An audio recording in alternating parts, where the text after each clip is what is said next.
in the Bible. He was the young lad who had the coat of many colours, and what a colourful life he had.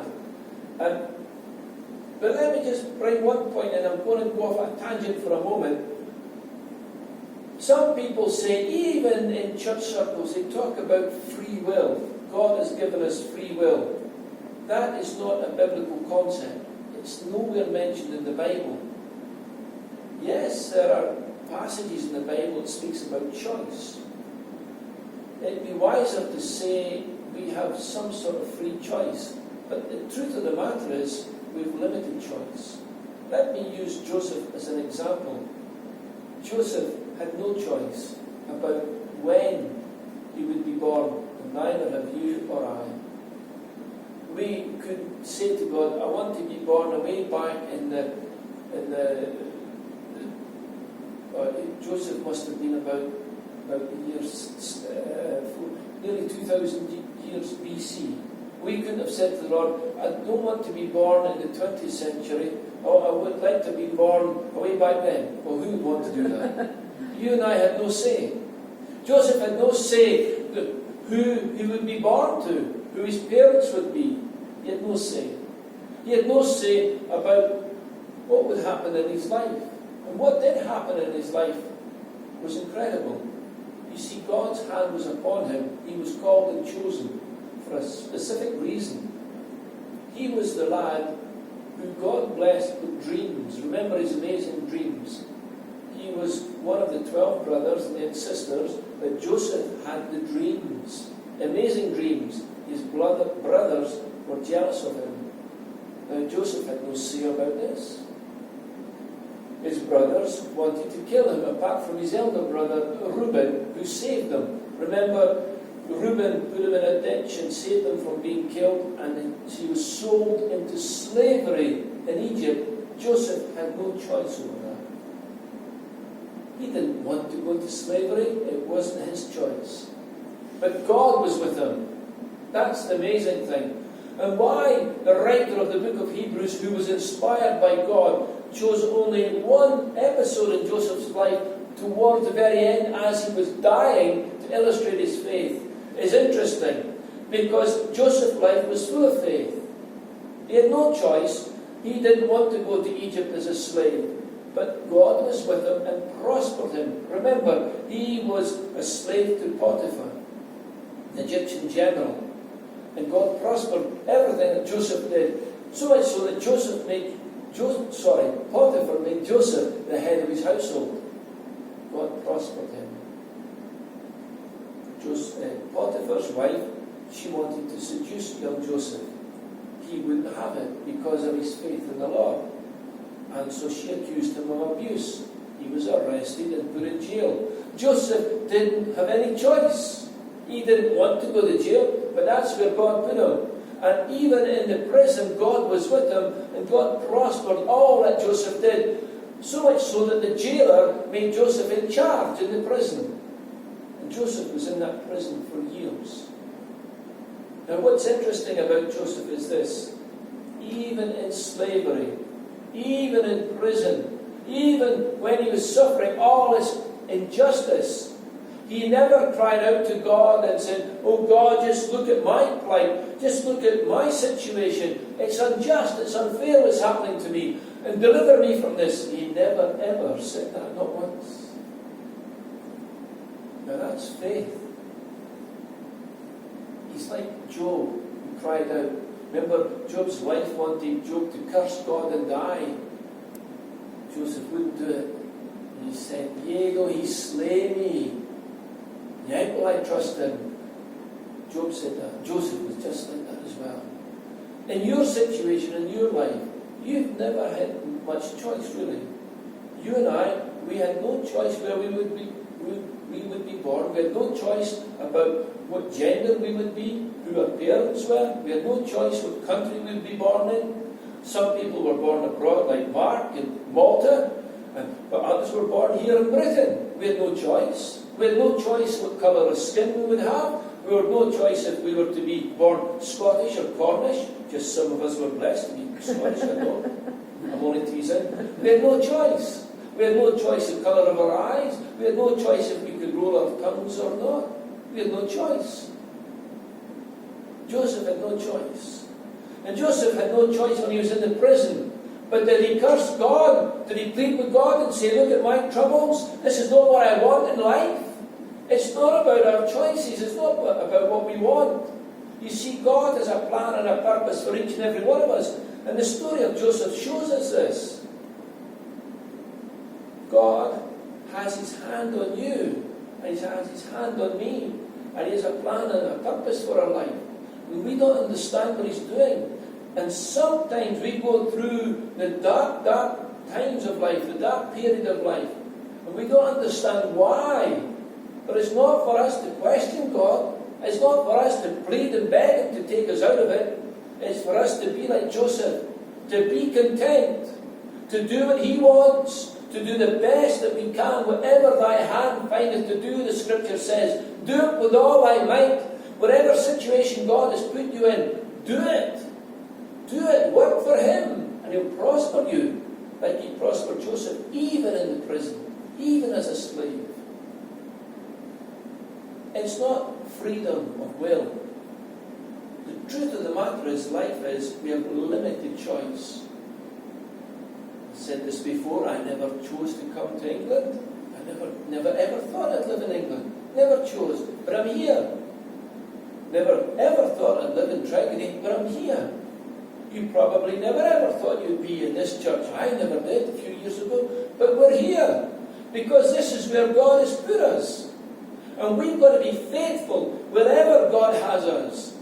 And next week, when Eileen goes up to St. Cuby, we're going to miss her. But that's where God is taking Eileen. And Eileen has to be faithful there. And God will bless her and use her there. And will prosper all that Eileen does because she goes there in faith. And that's what we've got to be like Joseph. And not argue with God and say, it's not fair, Lord. I don't want to be here. I want to be somewhere else. He is the potter, we are the clay. We can't say to him, why have you made me like this? I would love to have been tall like Trevor, 6'10" and strong. I would have loved, instead of being a titch like I am. But that wasn't my choice. But God has a plan and a purpose for us, just as he had for Joseph. And what we've got to do is be faithful to him and allow him to work through us. And that's what happened to Joseph. Remember, he's in the prison, and then he meets the butler, Pharaoh's butler, and he meets Pharaoh's baker.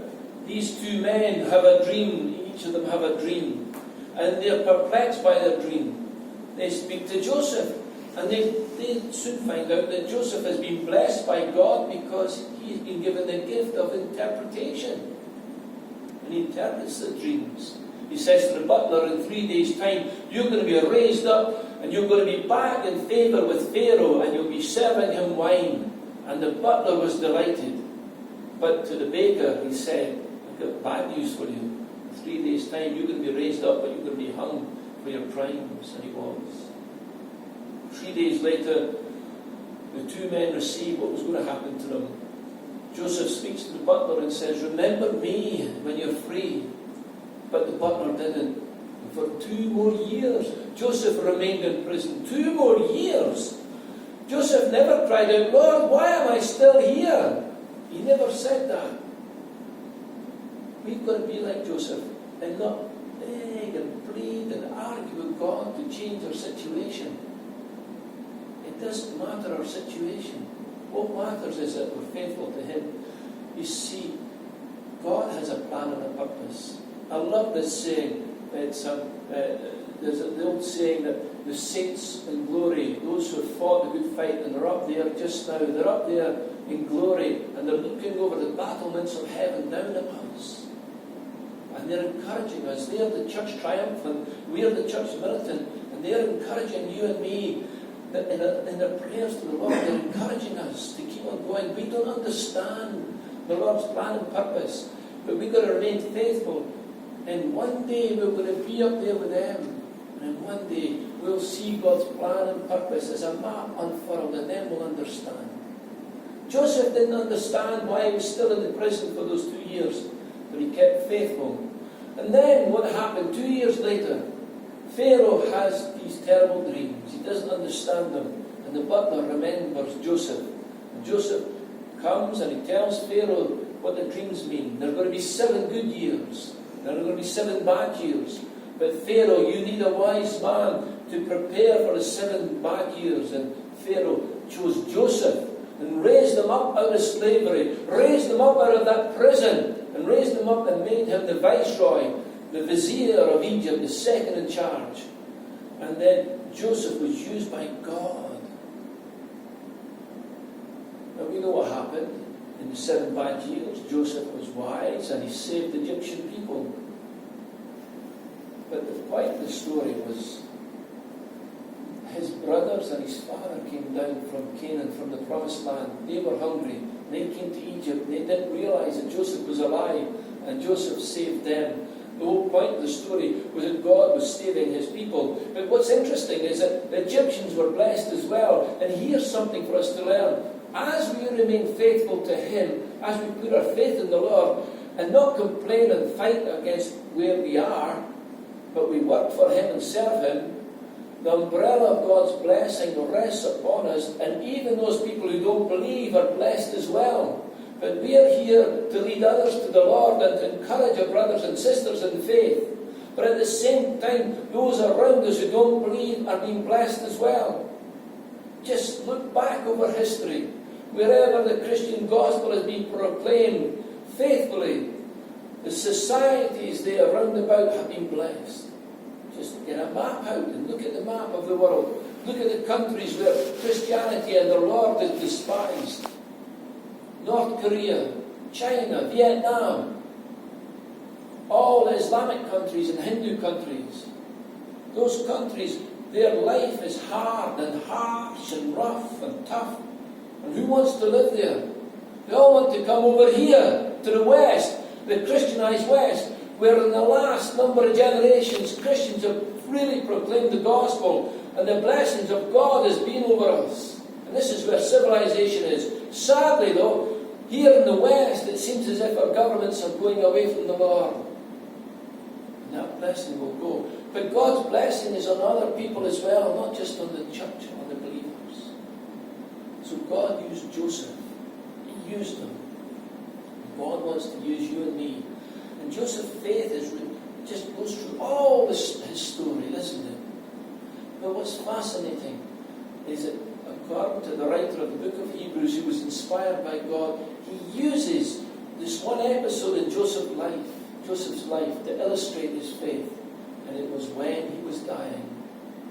And this is interesting.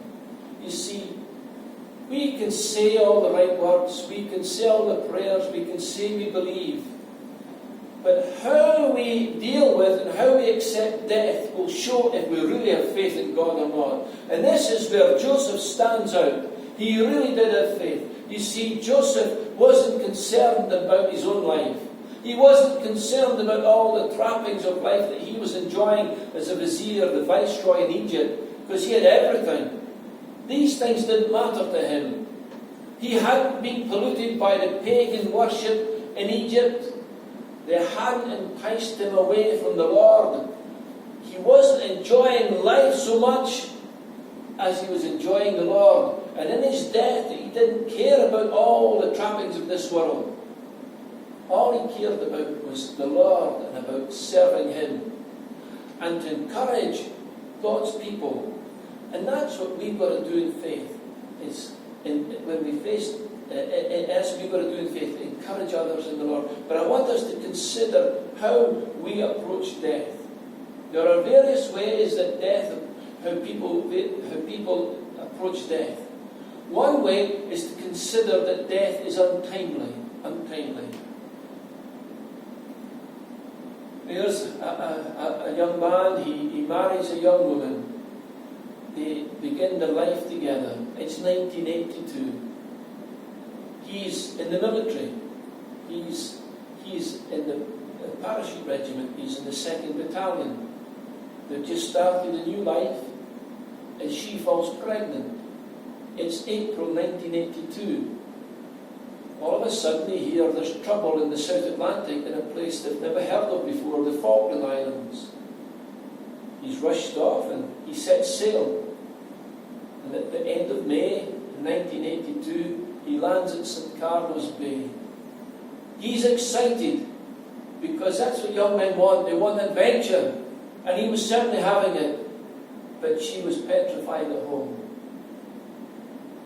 Off he goes. And all of a sudden they have to go down to Darwin and Goose Green. And there they're involved in a tremendous firefight. There the battalion's outnumbered 2-1. But there's a tremendous victory. But sadly, that young man, he loses his life. His wife back home, his widow, is informed by the military. And for her husband's death was untimely. Rabbie Burns, a Scottish poet, he was loved by many women. And there was one lass he liked, and he called, she was up in the Highlands, the Highlands of Scotland, and he called her his Highland Mary. She took ill and she died young, and he cried, "But oh, falls death's untimely frost, that knit my flower sae early." For some people, they approach death that it is untimely. We all experience death. We experience bereavement in our lives, don't we? We've all lost some loved one or other. And for us, often it seems so untimely. And what about our own death when it comes? Oh Lord, I don't want to die just now. There's so much I want to do. I want to enjoy places I want to see and go. People I want to help. And death can be so untimely. How do you approach death? There are other people that they see death. All they can see in death is its terror. The terror of death. They're terrified of it. And maybe rightly so, because if you don't have faith in the Lord, where you're going you will not enjoy, because you'll have to face the judgment of God upon your life, your wrath, upon your sin. There are those who face the terror of death. Shakespeare, in one of his sonnets, writes about that. He says, "Oh, to die and go where we know not where, the terror of death." How does death affect you? Are you afraid of it? Does the terror of death flood your soul? There's a day coming when death will approach us, or maybe in God's timing we will not die so much, but we will be raptured, resurrected when the Lord comes back again. For the Scripture says, then in a moment, in a twinkling of an eye, we'll be changed, and we'll be made, our corruption will be made incorruptible, and we'll be raised up to be with Him forever. And what's fascinating is that day is coming soon. That day is coming soon. In one of my daily texts last week, I spoke about the abomination of desolation. Jesus says in Matthew 24 that when you see the abomination of desolation, that's the beginning of troubles. And at the end of the tribulation, when the abomination of desolation is taken away, and we know what the abomination of desolation is, because the book of Daniel speaks about it. It's when pagans come and they sacrifice to their false gods in the holiest of holies in the Temple Mount in Jerusalem. And Jesus' prediction came true in the year 70 AD, just 40 years later. The Romans came and they sacrificed pigs to their pagan god Zeus. And then they destroyed the temple, and ever since then the Temple Mount in Israel, in Jerusalem, has been controlled by non-Jewish people, by pagans. And still to this day, the Muslim people have their Dome of the Rock and their Alaska Mosque. And what's going on in the Middle East just now, to me, is very interesting. Iran is building up its nuclear power, and they're threatening to wipe out Israel. They sponsor Hezbollah and other terrorist groups to keep on attacking Israel. And Israel have said that they'll respond. They really will. And I can see one day a rocket will land on the Temple Mount by accident and will blow it up. And the Jews, Orthodox Jews in Israel just now said that they are ready and waiting. They'll take it over and they're going to build a third temple. And when that happens, the abomination of desolation is gone. And then we know the Lord has said that's when He'll come back again. And I wonder if it will be in our generation. And if it will be, we will not die so much as it will be raptured to be with Him. What a glorious moment that will be. We live in an exciting time. But those who do not know the Lord, who do not have faith, they have the terror of death about them. Other people, they approach death and they see it as a release. A release. There's Bob in the hospice. For Trina, she feels so bad for him. He was vibrant, dynamic, strong man, full of life. And to see him as he is now, it's heartbreaking. And all she longs for Bob now is for a quick release, a relief, to die in peace. Remember Maureen, remember when she was dying in hospital, full of pain, and all she wanted was the pain to go and to die in peace, a relief.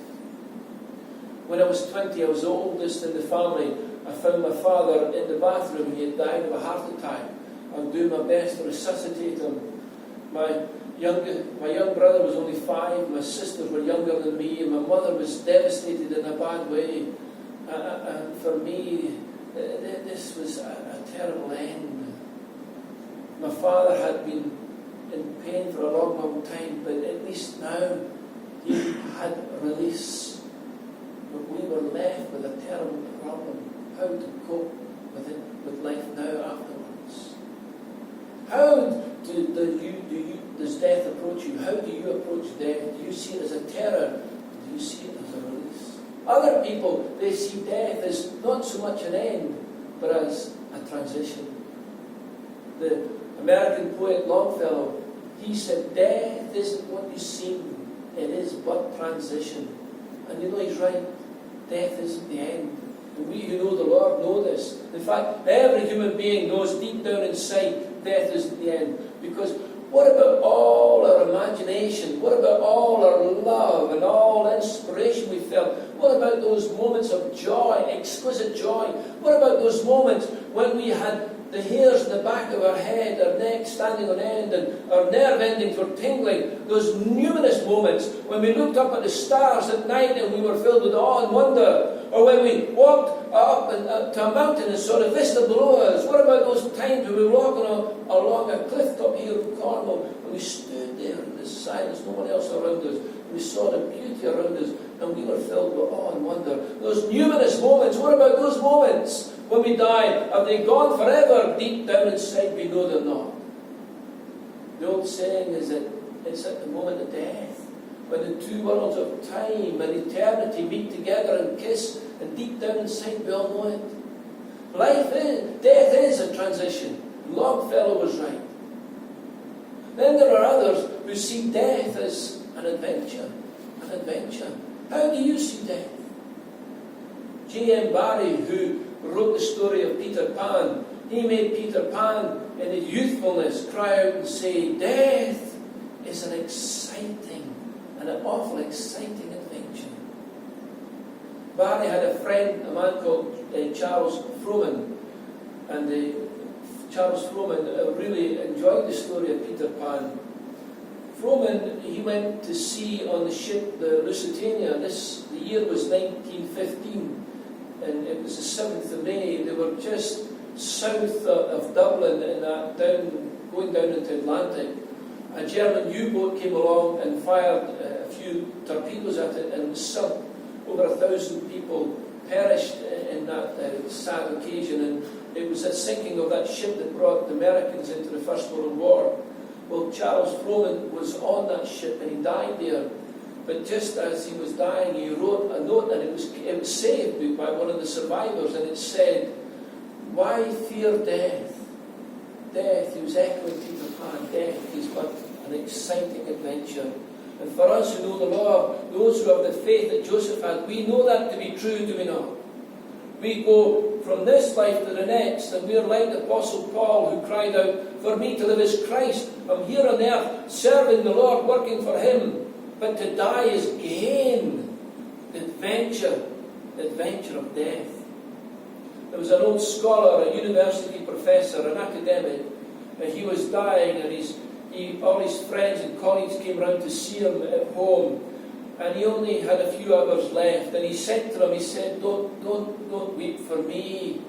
He said, "Be pleased, because in an hour or two, I'm going to find the answer to all the questions we've ever asked. For him, death was an exciting adventure of discovery. How do you approach death? How you approach it will say so much about your faith. Joseph, he approached death with faith. He didn't look to all the things of this life. He wasn't concerned about himself. He knew the promises of God to Abraham were real. Joseph had never lived for long in the promised land. He didn't own any land there. He spent most of his life in Egypt, in the world. He didn't cry out to God and say, God, you haven't fulfilled your promises to me. He knew the promises of God were more than physical. They were spiritual. He knew the promised land was all part of God's salvation story. He didn't fully understand what was going on. But we now know, looking back, that the whole plan and purpose was that the Israelites would be in Egypt, so that God would use Moses to bring them out. And he'd give Moses the law. Then God's people would learn that we cannot keep God's law. We always sin. We always fall far short of his glory. So we need a way of escape. And then Jesus came. Jesus came to save his people from their sins. Salvation story, salvation history. Joseph knew that God had a plan and a purpose in it. And he looked to heaven. He didn't look down. And he accepted his death. And he didn't ask the Lord to prolong his life here on earth. He wanted to be of service to the Lord and to the Lord's people. And what he did was he encouraged the Lord's people by saying to them, when the Lord brings you out of Egypt to the promised land, he had absolute conviction it was going to happen. That's faith. He said to them, take my bones with you. That act of taking these bones would be an encouragement to others. How do you approach death? It says so much about what faith you have. Do you approach it from your own point of view, looking down, thinking about what you want and what you desire? Or do you consider death to be God's tool, that God is using you, even in your death, to be of service to others and to give them all the glory? You know, there's a day coming when we're going to leave all this behind. There's a day coming when we're going up there. Someday or other will surely come. I've lost it going down. But let Lord teach us to keep our eyes on that. Someday or other I shall surely go where true friends wait for me. Then let me learn the language of that home, while here on earth I be, lest my poor lips for want of words be dumb in that high company. How do you approach death? If you approach it in faith like Joseph did, you won't look down, you look up. And the Lord will use you to be a blessing to others, to bring glory to his precious name. May the Lord have been in something that's been said this morning, and may he use it to deepen and strengthen our faith, to use us to be a blessing and a service to others. May he use us to bring glory to his precious name, for his name's sake. Amen. Let's pray.